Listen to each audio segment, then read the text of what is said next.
Diana initially came by her status and her fame by the traditional route for women, through marriage, but she later epitomised the modern self-invented woman. As she grew up as the wife of Prince Charles, she tried and succeeded to forge an identity of her own, very distinct from her husband's, and pointedly so.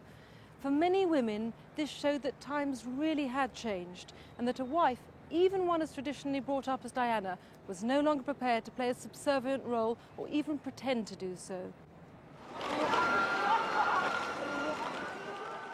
As a modern mother, she refused to bring her children up with the stiff formality that had characterised her husband's early years.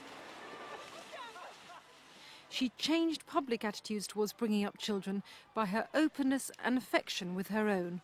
Ordinary families felt encouraged by her example because she made being a mother, and a single mother at that, seem enjoyable rather than dutiful. But perhaps her role as a clothes horse was even more closely documented.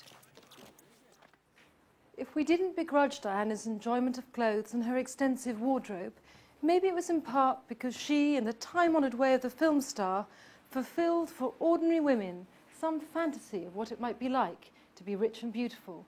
Even the most modern of us was reared on stories of fairy tale princesses, and although we knew the role to be flawed, her appearance still beguilingly evoked it for us. But there is another reason why we tended to respond to, rather than envy, her looks.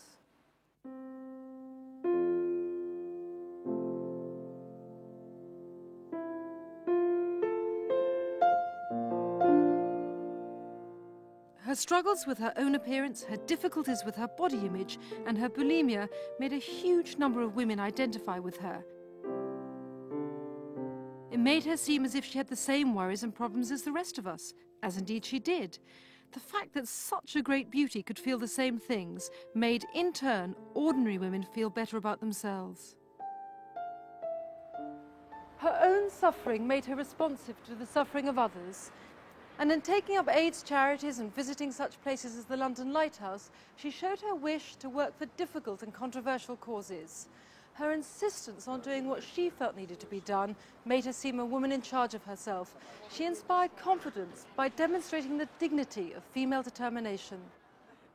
She took on the political establishment as she campaigned for a universal ban on landmines, and showed that she wasn't some dumb blonde who could be easily bullied.